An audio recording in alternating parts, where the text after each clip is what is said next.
One of the major challenges in today's healthcare worldwide is to find the optimal relationship between the increasing demands of the well-informed population and the limited resources of staff and equipment.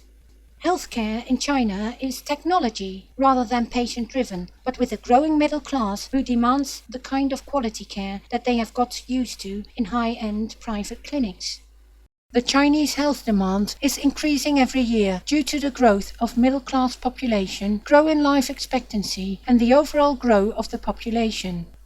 To cope with these ongoing flows of patients, the Chinese government proposed to establish a new series of 2,000-bed hospitals. This innovative concept for new hospitals requires dedicated research and development to adapt it for the Chinese approach to illness and health. It also requires a dedicated partnering that appreciates the Chinese challenge to uplift healthcare, not only by just constructing more of the same hospitals. This way of thinking is easier to bring in an innovative climate as in China.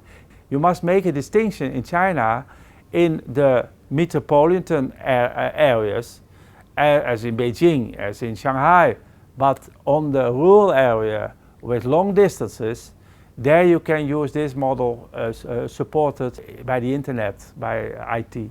Is it necessary that all of them, all the buildings are on the same location, or is it possible that you have some departments somewhere else? Because nowadays we have this modern IT with the electronic medical record in the cloud.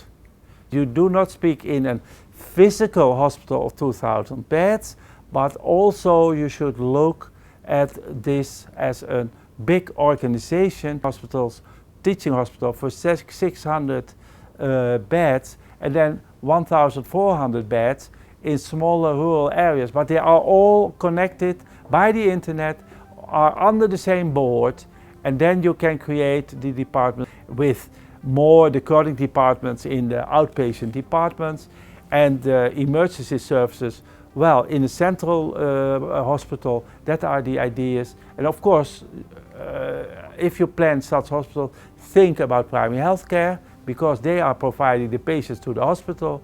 Think about the ambulance services, because they are important for the emergency departments. Let us work it out. This innovative concept for new hospitals requires dedicated research and development to adapt it for the Chinese approach to illness and health. It also requires a dedicated partnering that appreciates the Chinese challenge to uplift healthcare, not only by just constructing more of the same hospitals. The Flow Hospital is the best way forward to support the increasing number of patients.